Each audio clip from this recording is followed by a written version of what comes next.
ప్రియులరా, మనమంతా మహోన్నతమైన లోకానికి వెళ్ళాలండి. ఈ లోకం నుంచి మనం వచ్చిన లోకానికి చేరుకోవాలి. ప్రియులరా, జీవితాలను గల్లంతు చేసుకోవద్దు, బ్రతుకులను పోగొట్టుకోవద్దు. ప్రేమైన దేవుని వర్లరా, బ్రతుకు అద్భుతమైనది, అపురూపమైనది. అద్భుతమైన బ్రతుకు, అద్భుతమైన జీవితం, మహాజీవితం, మహాబ్రతుకు పోగొట్టుకునే స్థితిలో మన బ్రతుకులు ఏమైనా ఉన్నవేమో ఒక్కసారి ఆలోచించండి. నువ్వు వెళ్ళిపోయే లోకము మహా విలువైనది. నీ ఆత్మ అత్యంత విలువైనదన్న సంగతి మర్చిపోకూడదు. ఆత్మ యొక్క విలువను, ఆత్మ యొక్క స్థితిని నీవు గుర్తించుకోకపోతే నీ జీవితాన్ని మహోన్నతమైన లోకాలకు నడిపించుకోలేవు.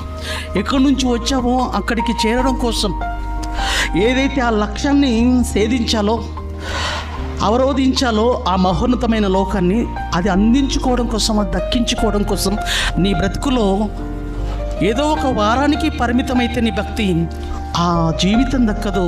నీ జీవితం ధన్యత స్థితిలోనికి వెళ్ళదు.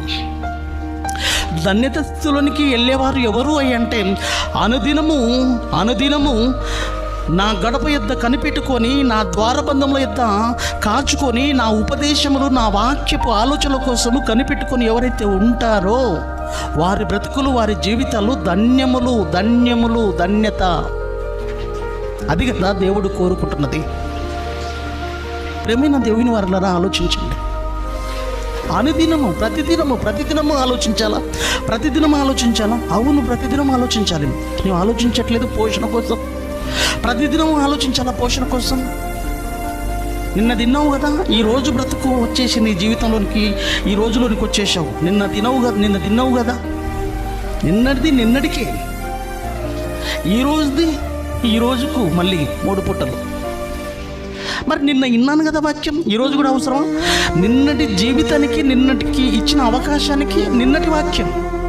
మరి ఈరోజు కూడా వాక్యం వినాలా? ఈరోజు జీవితంలోనికి వచ్చావు కాబట్టి, ఈరోజు బ్రతుకులోనికి వచ్చావు కాబట్టి, ఈరోజు బ్రతుకులోనికి కూడా వాక్యం అవసరం. నిన్నటి దినానికి సరిపోయింది పెట్టావు కదా, ఈ దినానికి ఆహారం వద్దు, 3 పూటలు పెట్టొద్దు అని అనుకుంటున్నావా? పెట్టేస్తాం. నిన్నటిదే, ఈరోజుదే. మరి ప్రతిదినము దానికి కావలసిన ఏర్పాట్లు చేస్తున్నావు.